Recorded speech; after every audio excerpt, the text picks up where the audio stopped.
fiindcă oricine va chema numele lui Jehova va fi salvat.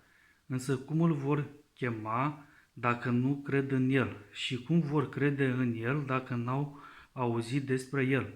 Și cum vor auzi fără să le predice cineva? Și cum vor predica dacă nu sunt trimiși, după cum este scris?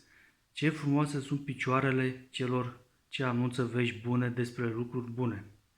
Însă nu toți au ascultat de vestea bună, căci Isaia zice: Jehova, cine a crezut lucrul auzit de la noi?